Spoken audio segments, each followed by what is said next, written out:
I have some exciting news. The Fertile Hive is a buzzing community designed for women interested in boosting their natural fertility through restored health.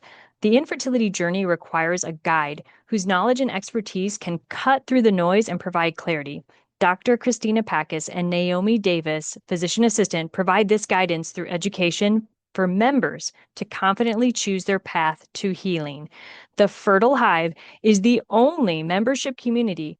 It's a truly safe place where women with infertility can thrive. We are launching this membership community with a contest. The top 20 contestants win a free membership for the year. Each submission includes a short video clip answering a few simple questions. Submit your entry by January 16th, 2026 at thefertilehive.com. Again, that's thefertilehive.com, and look for the Queen Bee. I do want women to know that there is an alternative to suppressing their bodies with hormones, that they can see their body as a good and they can live in that body holistically. Totally. Oh my gosh. It's amazing. Join co-hosts Jamie Rocci and Teresa Kenny as they educate women about the beauty of the feminine design and empower women to take charge of their health. They're going to be so amazing. You're going to be so empowered by understanding your feminine genius and your hormone genius. I don't think I could live my whole life knowing this and not sharing it with anyone.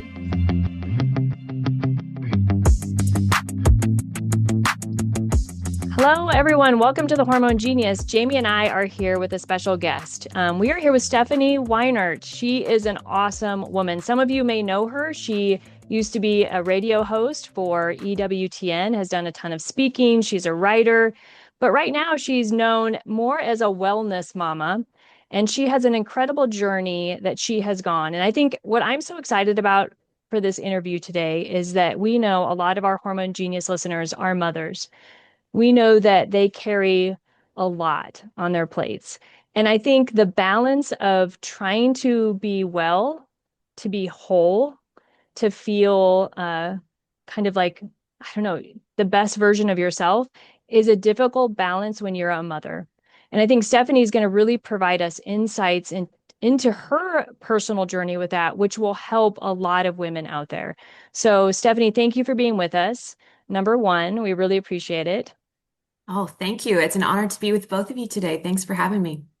You bet. So let's just start off with you just telling us a little bit about your journey and how you got to the place you are today, which is really reaching out and kind of in a ministerial way to really serve women.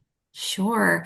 So my wellness journey, I really feel like started when I found out I was pregnant with my first baby. And I know that you work with a lot of women who have that experience of all of a sudden you have a baby growing inside of you and you look at everything in your home, in your bathroom, in your kitchen, what you're putting in your body in a new way. All of a sudden you know that there's a lot of things you don't know and that you want to figure out about health and wellness. And so that was the beginning of my journey of just cleaning up a lot of things in my lifestyle, just being very healthy with what I ate, my exercise, my sleep patterns, what I was putting on my body. I got very strict about personal care products and just like all the things, our water, just really kind of not went off the deep end, but you would have called me back then like a trying to be a crunchy mama, trying to learn all the things. And then I would meet all these moms and realize I'm not a crunchy mama at all. There's so much to know. And this is a wide, wide world out here. But that was the beginning of my journey. And for the first 10 to 15 years of, like, I guess 10 years of my motherhood, I was in a pretty healthy spot. I'm an encourager by nature. And so I encouraged a lot of other women, a lot of other mamas to be healthy too. I exercised really regularly. My husband and I liked to do Spartan races and mud runs. And like, we just did all this very active stuff and our lifestyle was pretty healthy. And so that's kind of how I lived my life, just very passionate about it. Love the topic, love learning. I feel like I've always been a sponge of just like, tell me the things I want to know. I want to know more. I'm fascinated by how we are created and how just the Lord wants us to be well and wants us to be whole. I love that you use that word wholeness, Teresa, because that is what I believe, that we are meant to be whole. And that's quite a journey for many of us here in the world that we live in, of figuring out what does that look like and what does that mean. And then my story takes a big turn in 2019. I was expecting my fifth child, and I was nearing 40. He was born around the time of my 39th birthday. And his name was Beckett. He was born with a very surprise diagnosis of Down syndrome, lung disease, heart disease. We all, because I was practically a geriatric, they give you the 4D ultrasound, like all the things, nothing ever showed up that anything was wrong. And so I went into having him just thinking, I'm just going to have another healthy baby. I'm healthy, all is well. And we were being discharged in the hospital, and the discharge pediatrician just took a long time examining him and just turned around slowly and said, "You're not going to go home today. I think he has something wrong with his heart." She's like, I can hear the murmur. We have to send him in for an echo and we'll find out more. She said, "I also think he has Down syndrome. Have you ever heard of that?" And I was like, have I ever heard of that? Like, hello. And it began like such a journey of just wave after wave of learning how medically fragile our little baby was. And my Beckett lived for 18 months, and he passed away May of 2021. And the entirety of his 18 months was a full contact sport of both my husband and I, but primarily me, just completely pouring out in fighting for the life of this child and caring for him. And he was very sensory sensitive. He had a lot of sensory processing disorder along with his Down syndrome.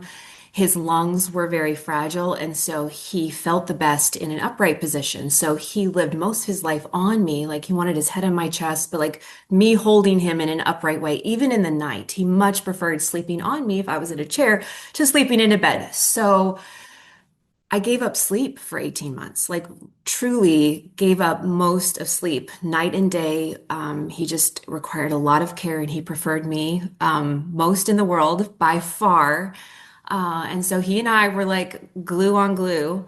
And it was a beautiful time for our family of learning to love someone with special needs, learning what love really means. And we've always been a very pro-life family, but it changed us in a huge way. Very, very huge way. So anyway, he was the biggest blessing, and his passing was an extreme trauma and devastation for all of us. The last 6 weeks of his life, especially, he was fighting hard with his lungs. His lungs were too weak for him to have the heart surgery that was needed to save his life. That was the complication of Beckett. And so there was just literally specialists from all over the country working as a team to like, how can we help him? And in the end, the Lord called him home, and we do believe that was God's will for our family and for Beckett's life. And in the wake of that trauma, on top of trauma, on top of trauma, my physical body, my spirit, and my spiritual life was wrecked, like truly wrecked in every area of life. Body, mind, and soul, I was in the pit.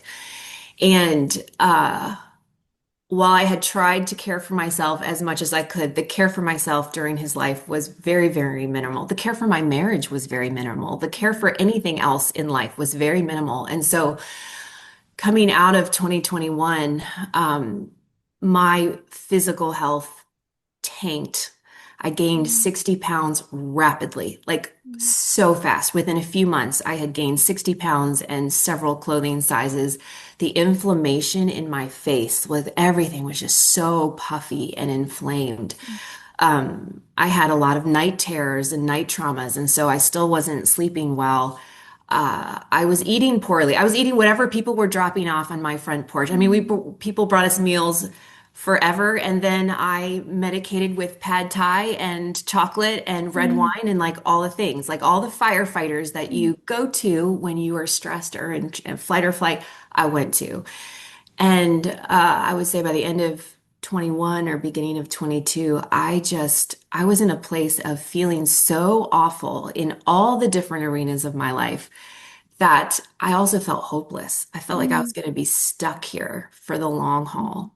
mm, And there was enough of a spark, I think, of resilience. The Lord has given me resilience in life, even from a young child. I do have that gift of resilience. There was enough of that in me to not give up. And I would say I went from the depression and, the pendulating from anxiety to depression, a little bit of despair and hopelessness in there to striving. mm, And I would say a year out from grief, it became a striving of like, I'm going to fix me. I'm going to find the perfect naturopath or functional doctor. I am going to find the perfect supplements, the perfect diet, the perfect routine that I'm just going to fix me.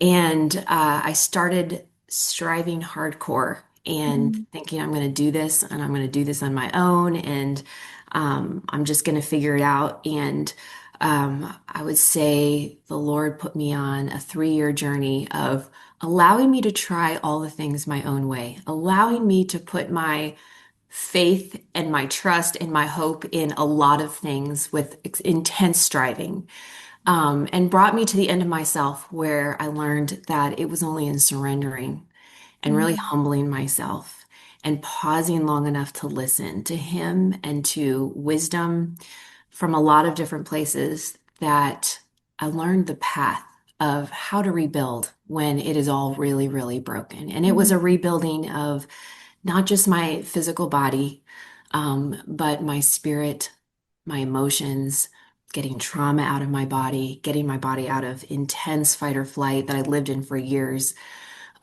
And so I share my story a lot. Like a lot of people ask me my story, and I do share it uh, pretty publicly and pretty vulnerably because I feel like I have tasted such intense hope and such intense healing, and it needs to be shared because every woman has a story like mine. It might not be as public or as intense on the surface, but I think below the surface, we all have our stories where we've experienced disintegration, where we are not well. And I think a lot of us are striving, maybe trying to act like we aren't, but striving that we're going to fix it, or this is the thing, or looking for the thing that's going to just be the magic bullet that fixes it all. And so I really love sharing with other women what the Lord has done for me and what surrendering the whole process has allowed to happen in my life in terms of healing. Steph. Oh my gosh. As I'm listening, got teared up. I felt like all the ranges of emotion, of being so excited and happy that, you have so many children and what a blessing. And oh wow, age 40, you have this your last child, but then to hear about, this adverse, you know, um, diagnosis and of course his death, I'm sure was extremely heartbreaking and still today. And something I think that is just so powerful and beautiful, and if I sit here long enough, I will start crying, is just how resilient the mother's heart Mm. is. Even though, like you said, you felt the depths of despair, the depths of despair. How when you were receptive and tapped into that feminine genius, that identity of that feminine genius, and you started asking the Lord, please fill me, I surrender to you. There has to be more than this. That then you were able to learn and grow and heal and also help other women. Yes. And as you were sharing my microphone, if you, at the very beginning when you were sharing about kind of like just your personality and kind of the crunchy wellness mom sort of type of gal, the thing that I always think about in that case, especially with myself or just people I know, is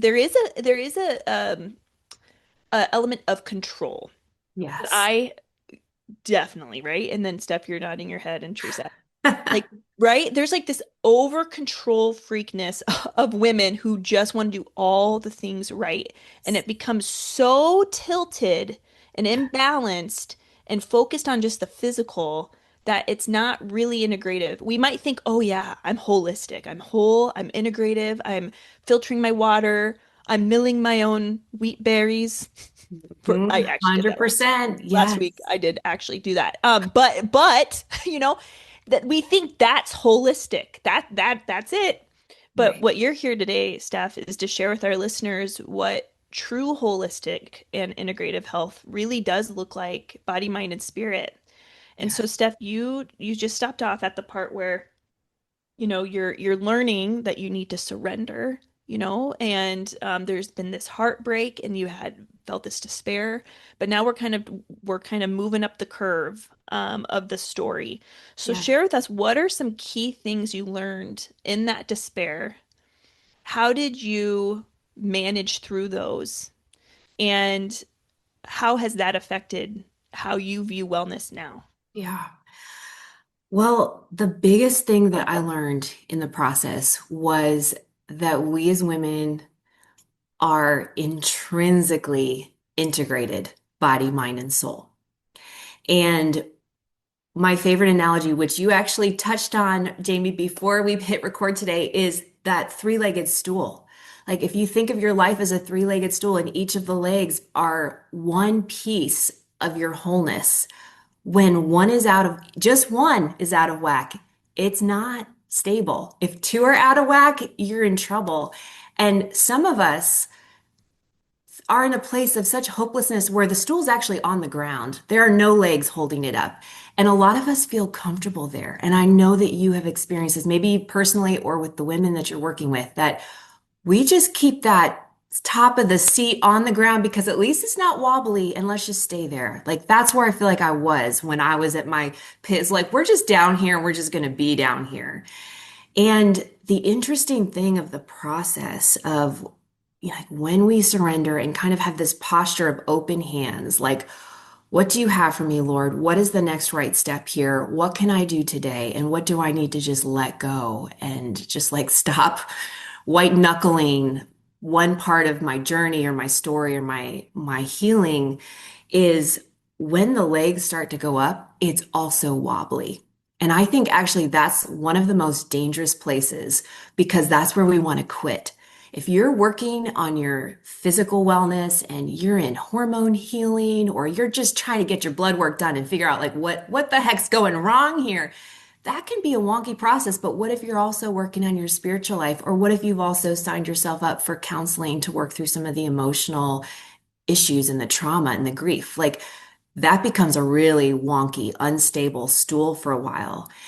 And there are so many virtues necessary to get through that place. There needs to be fortitude and courage and hope.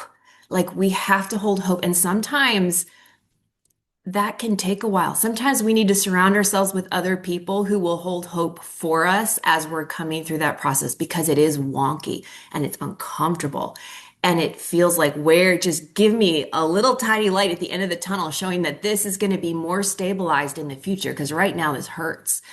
And so most of my healing journey was with an unstable little stool there of like, okay, building up the legs again, building up. And so it's been a process of spiritual direction and clearing the calendar so that I can have time with the Lord in the morning when I wake up and, having space to grieve, having space to heal, having space to process life. Um, Signing up for counseling was a huge, scary step for me. I thought that was for sicker people than me, and I wasn't sick enough to need that. Like I had that control piece, Jamie, was so there of like, I don't need that. And to humble myself and go and realize, oh my, not only do I need this for my son, but I need this for my marriage and my childhood and all these things of life that I've never processed before. It has been such a beautiful piece of that integrated healing. And the more I processed on a therapist's couch, it helped what was happening in my kitchen and the sleep and the detox and like all of the things. It was all working together.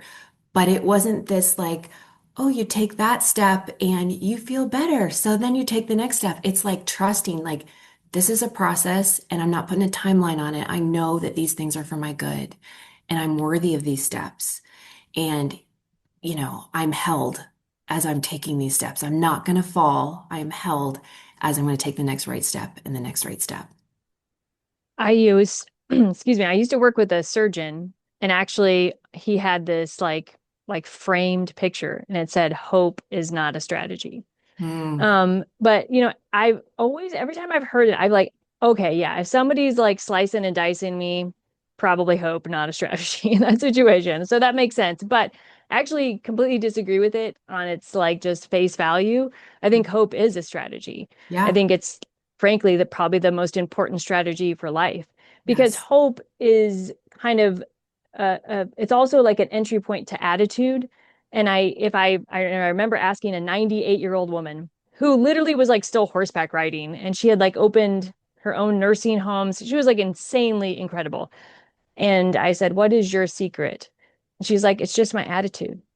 It's like, Yeah. and so I think of hope as kind of an entry point towards an attitude of healing, understanding that like we can't heal on our own is super important. So this idea that there is a spiritual higher power and that we aren't really able to fully do anything on our own, which you recognized in that place. But I think hope, and when I sometimes talk to the most broken patient in the entire world, and I've listened to them and I've let them share their entire soul with me, if I infuse hope into that appointment with them, I know that we are on the path at least towards healing. So Yes. I just wanted to kind of flesh that out a little bit from my perspective.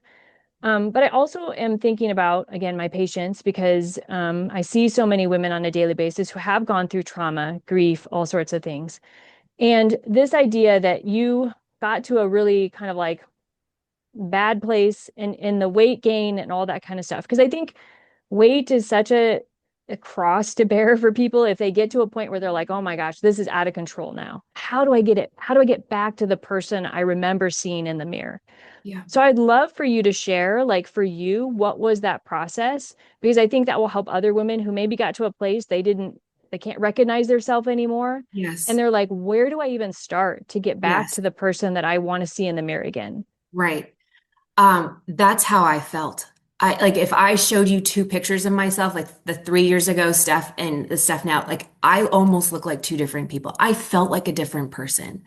I would get dressed in the morning and feel like I don't feel like me. Like I feel like I am literally a different person. And then carrying the grief and all of it, I literally I felt like a different person. And my journey was not linear in losing the weight and all that. I didn't know at the time when I tried all the diets. Oh, the keto, the carnivore, the intermittent fasting. Let's eat as soon as we wake up for our hormones. Like I tried it all. Like I'm gonna find what's gonna fix me.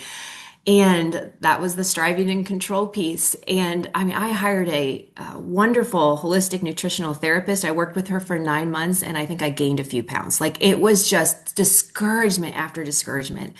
I did not know at the time the level of how much my hormones had taken a hit with the stress. Like now I know I am a walking perfect example of the body keeps the score. Like what was happening on the inside was manifesting in my physical body so much. The inflammation, my adrenals and my cortisol, but like I developed insulin resistance and PCOS post all of this trauma. I had never considered that I could have PCOS. I had all these babies. I thought, well, if you've had all these babies, you couldn't have PCOS. Like I just had all these ideas. And it was 3 years between starting my health journey and getting the blood work and the hormone help that found like that I actually had PCOS and that my insulin resistance was really significant. That was a turning point for me to have those answers. And that began a journey of like, okay, now I know what I'm working with, and now I can develop the right team and the right resources and the right supplements and the right foods and lifestyle to support what my core, like some of these core issues. But that was a like over a 3 year period of figuring that out. I was misdiagnosed as just adrenal fatigue, trauma, like very quickly misdiagnosed because of my story. Like it was very easy to write off like, oh, you just have really bad adrenal fatigue and need to rest and take B12 or whatever, and it's just gonna take time. So that length of time, like I would like to mention because I think those of us who have weight issues or just feeling that depression of I don't feel like myself, we want a quick fix. We want it to just show me that the scale is going the right direction. And for me, the scale went the wrong direction for a long time before those reversals started happening. And I had to change the way I slept, the way I worked out, the way I ate, the supplements I was taking, like literally every arena of my life and lifestyle had to change and then have time for my body to like implement the changes before my body would release any weight. And so it is a process and it takes time. And I with the women that I try to encourage or who come from to me for encouragement, that is the hardest thing to communicate is I can't give you a 12-week plan here. I cannot give you a 6-month plan. Like you are on a journey and your journey is going to look different. Everyone's going to look different. That hope piece that we talked about, Teresa, that is key. Like holding faith, holding hope that your healing is possible. That is the key because what happens in your mind is going to translate to everything. And so for me, it was a long time. And things did snowball at the end. I would say in the last like 6 months of knowing what I was working with my hormones, like once I had that data, things did start to snowball once everything was implemented and I could just really be, strong in my good habits in all the different arenas. But time is rough, isn't it? It's a rough one, but there's no way around it. It's so true. I'm going to take a quick interruption here and give a shout out to our podcast sponsor. Thanks to We Heart Nutrition. Good supplements are so, so, so important.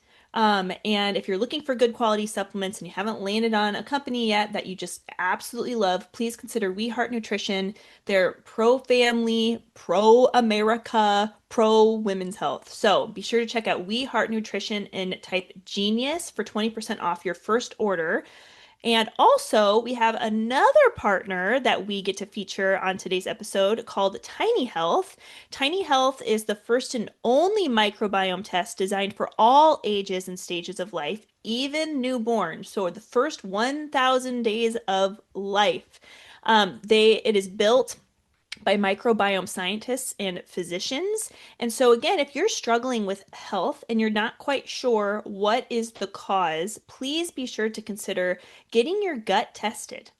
You will find information on your dashboard of supplements and lifestyle enhancements that you can consider based on the result of your test. And for $50 off your order, by typing Hormone Genius at tinyhealth.com, you can begin that process. So again, that's tinyhealth.com. Use the code Hormone Genius to get $50 off your test. Please consider doing that in this new year. All right, Steph, you were talking about how it's difficult, like the time of waiting. And about 5 minutes ago, as you were talking, I wrote the word labor on a piece of paper. And the difficult thing about labor is not just the pain, but it's also the not knowing when it will end. Yes. And so as you were talking just now, I thought exactly. It's laborious, emotionally, mentally, not just in that it causes physical pain, likely physical pain. You might have had headaches, maybe there's acne, emotional pain because you're thinking, oh my gosh, I'm kind of embarrassed. I have to buy all these new clothes. I don't feel like myself. Spiritual, like, Lord, where are you? Where are you? Where are you? And again, that's pain. But again, labor is hard because you don't know when it's going to end. So what you're saying, Steph, is so key in that it's like these tiny habits and this trust and this posture of open hands, which I love. I think about that all the time, Steph, every morning. I think, Lord, let me be receptive to your will. Arms like hands open to you. I can keep them as fists and I can think I know better. I can know that I know better, but I don't know better. And so when my hands are open, Lord, I'm going to be receiving you. And so that just a posture of receptivity in that waiting. Right, Yes. Steph? It is How did you get so through key. that? How did you continue that posture? Yeah.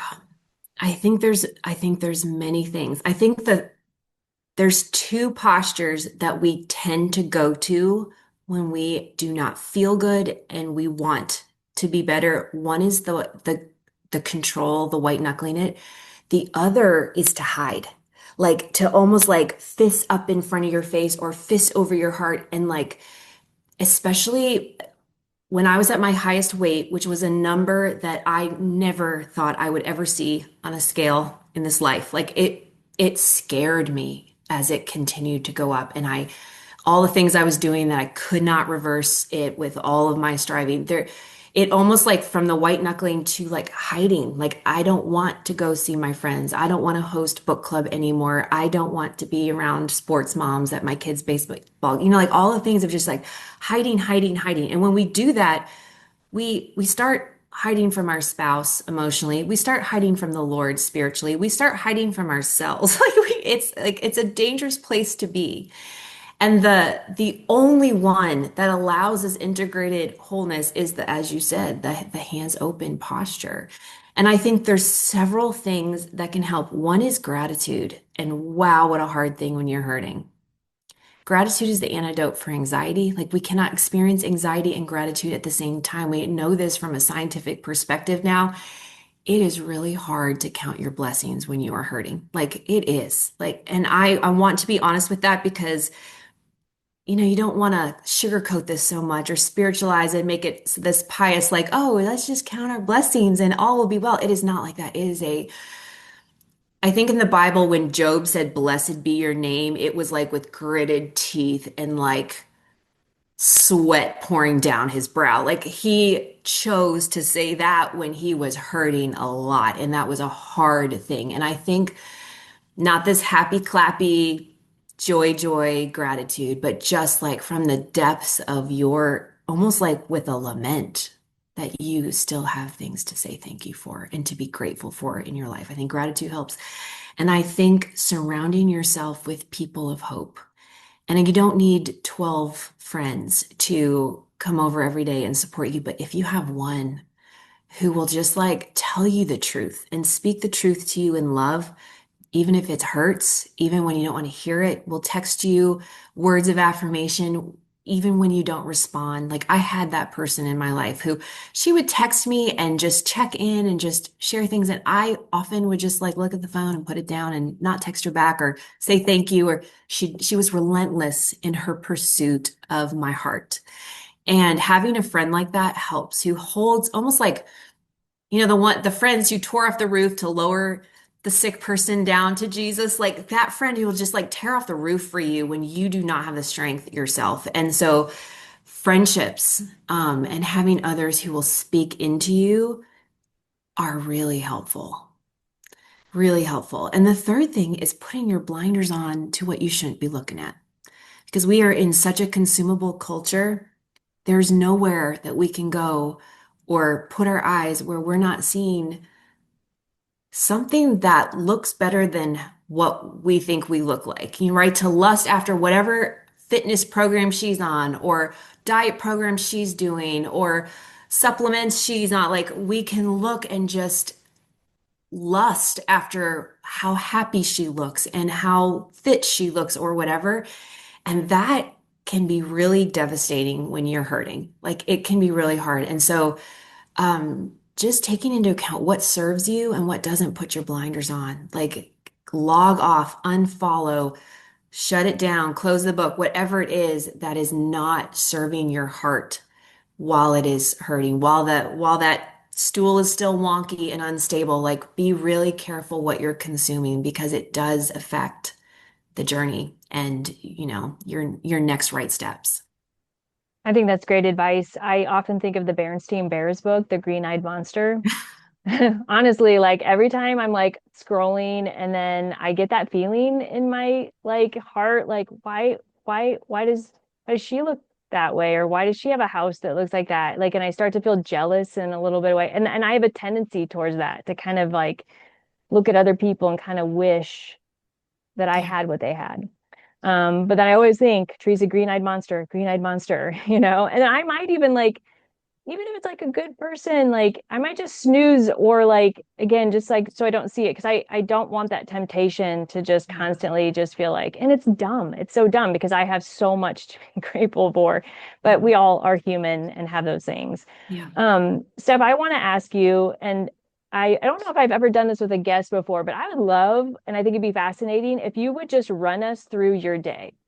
Like Mm. start us with your morning routine, lunch, dinner, like what are your Yeah. things? Because I think a lot of times, like right now, just with Instagram and all the things, like, people are doing all these things and Yeah. like, I don't know. It's just it's interesting just to like get a sense of what other people do when they wake up in the morning. So give us a day in the life of Steph. Okay, I'll try my best.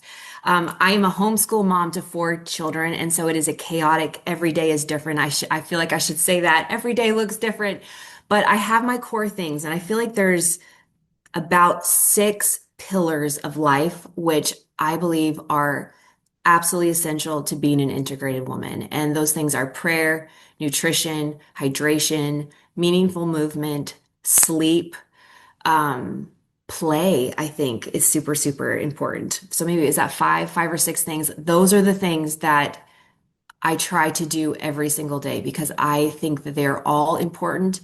They are all necessary and there's no hierarchy. Like I think sometimes we think, well, the nutrition and hydration and exercise are more important than the sleep and the play, but I don't believe so. I think that they are all equally like core things in the day. So I get up around 5:30, which is a miracle. I am not a morning person, but I have taught myself to get up at that hour. I spend a short but meaningful amount of time in prayer. I use a specific devotional that has like a 3-page daily devotional, and I do it every day. So like I don't have to like pick and choose. I know exactly what I'm doing. And then I read a chapter of the Bible every morning. And I start my day with a functional coffee that has protein and collagen in it. So I'm getting my first serving of like nutrients right. I don't do caffeine without the protein just because with insulin resistance, I need the blood sugar balancing. So I have that. It's also kind of my pre-workout because then my two teenagers wake up and my husband's also doing his devotions in a different room with the same beverage. And then we all go work out together. And I lift heavy 3 to 4 times a week. I used to be very cardio focused. I had to give that up with just all the changes in my hormones. And so I lift pretty heavy now. And it's been a process of learning how to do that for the last couple of years. But that is such a healing thing for me in so many ways to get to work out, to be able to work out with my sons, with my husband. Like it's a time of connection with them. And it's also just really great for my hormones. I come home, get dressed for the day, have second breakfast. I'm like a hobbit. So I have a real breakfast, very protein and fiber focused. Those are the two things. I don't count macros or anything, but I do focus on protein and fiber at every meal and a lot of it at every meal. And then for the morning, I homeschool my children. We have lunch together. Again, we all eat together in a very protein focused lunch. In the afternoon, more homeschooling. And that's when I do my ministry work with Mother Home, social media work, all of that. And then I'm a sports mom. I have 4 kids who play baseball. And so our evenings are very sports focused. So we usually have an early dinner and then come back and have some kind of protein snack. We try to go to bed early.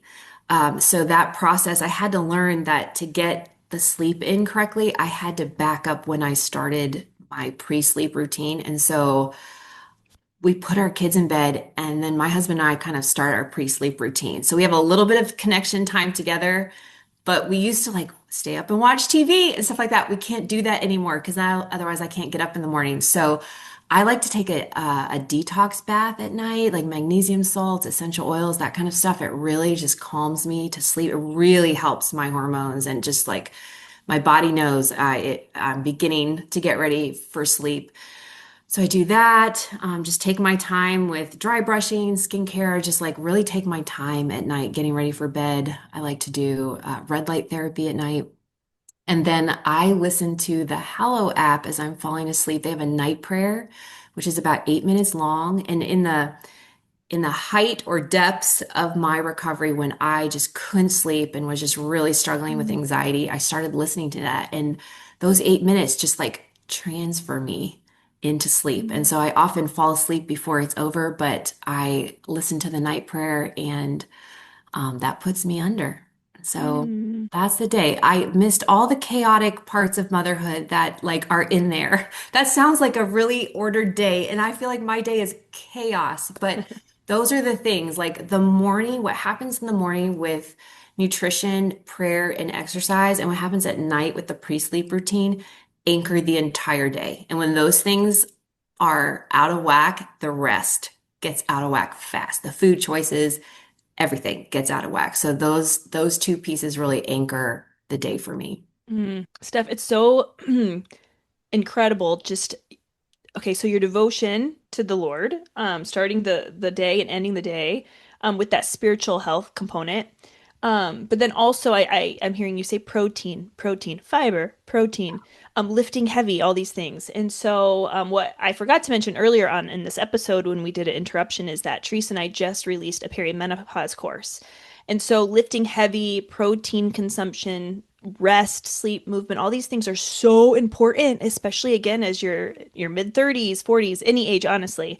And so again, for those of you who want some like a step-by-step process, somebody to help you kind of virtually in a sense, self-pace, but go through this wellness framework with you. And if you're in perimenopause or approaching it, please check out our website, hormonegenius.com, because we have our course available.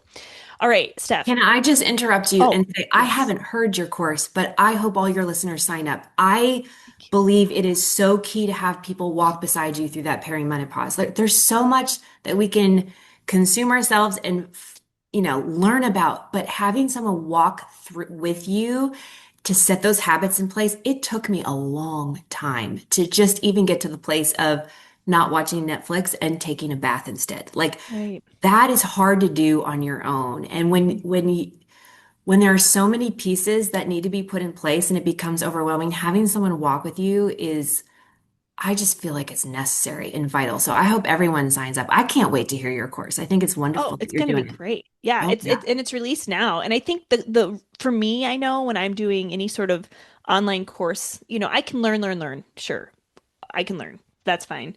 But hearing stories and Yes. cases of women who've struggled and then how they overcame that, that's something that I think is very unique about this course, is because we're giving these specific examples because we want to see ourselves in someone else's story in order for our brain to connect to that story and remember it. Yeah. So I think that's a keys too. And we have a part called the inner work because again, we can all learn, but then there's going to be yeah buts or there's going to be things that keep us from eating protein. What is it? Yep. Did we eat too much protein when we were little? I don't know. Maybe we had an eating disorder when we were young and there are triggers that can come up when we want to do well. And so without navigating those triggers, it's very hard for Yeah. lifestyle change to take place. And so we also talk about that in our course.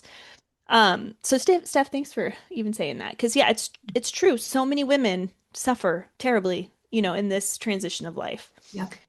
What I wanted to say, thank you for walking through your day with us, and we're going to start wrapping up. This has been an incredible interview. It's been so fun to hear your story, Steph, and Thank you. heartbreaking, but also resilience, receptivity, and all these beautiful things that I think our listeners will be getting from this episode. But you mentioned how the antidote of anxiety is gratitude, Mhm. right? And I've seen this book around, for years, 1000 Gifts by Anne Voskamp. So I'd seen I'd seen the cover here and there, and it's like I think a girl holding a nest with eggs in it or something. Oh, that's a pretty cover. I didn't even think twice. I don't know. And then I finally read the book a handful of years ago, and it was incredible because, like you said, sometimes the last thing we want to do is be grateful when we're anxious, we're tired, we don't feel good. I mean, I can't think of one thing to be thankful for. That could be a way we think at times. And of course we do. But when you read this book, so if any of you guys struggle with anxiety or difficulty, pain, body, mind, spirit, take a minute to read this book if you could, because you hear how this woman's story was, she gave a particular example of a thing that happened in her life that was heart-wrenching Yes. and how she got through it by being grateful, but how it became a practice and a habit. It's like the reticular activating system, the RAS. It's like the thing that you want to see, you see more of. If you're in the market to buy a red car, you're going to see a red car everywhere. Same thing if you're in the market to be thankful.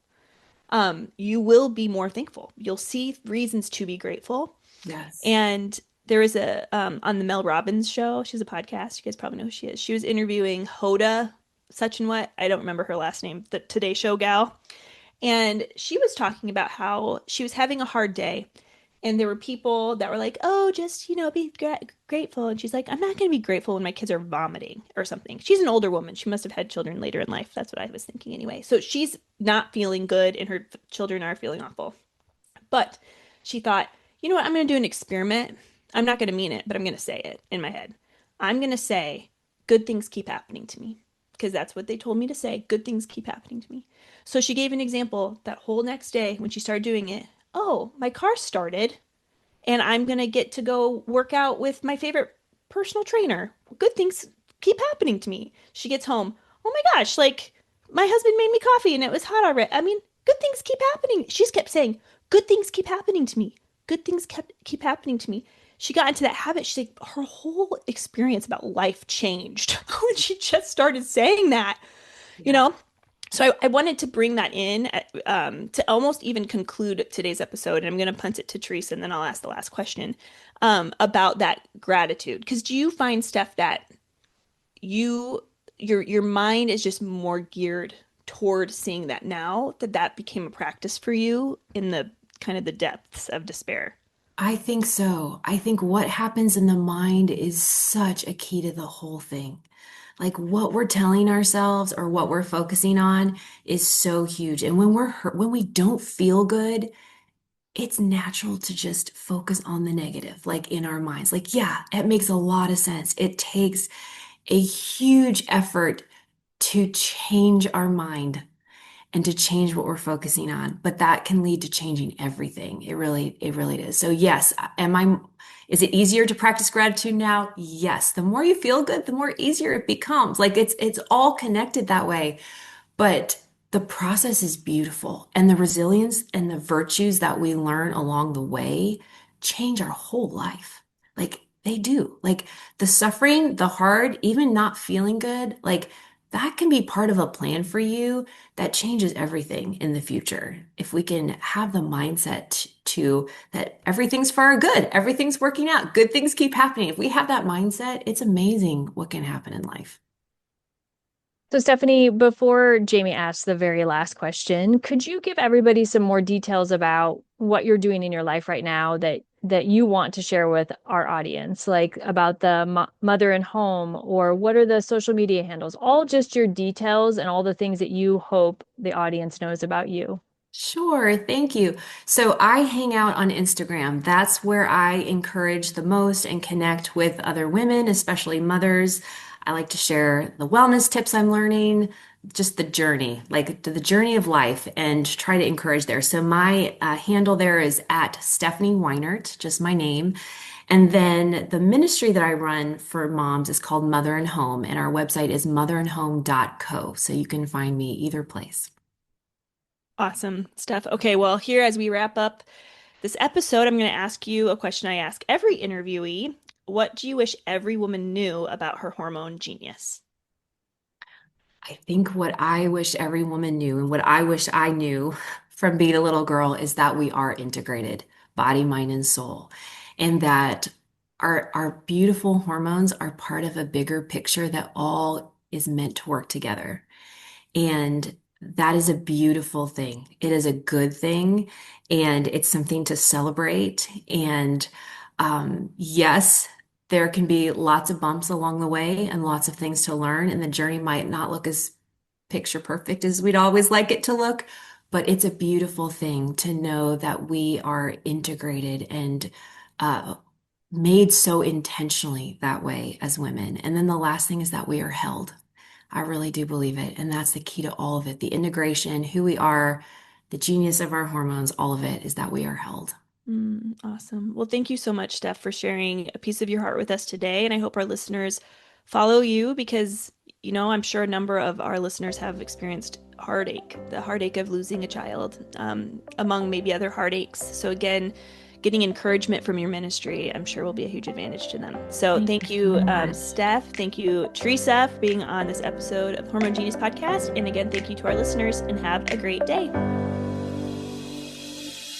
Thanks for listening to the Hormone Genius podcast. Please remember to share our podcast with your friends and family, and also follow us on social media. If you were not aware, we have a YouTube channel, so if you could like and subscribe to our YouTube channel to stay in the loop with all of our latest episodes, we would appreciate that. Thank you so much for your support. We are excited to journey alongside you as you discover the beauty and the genius of your hormones.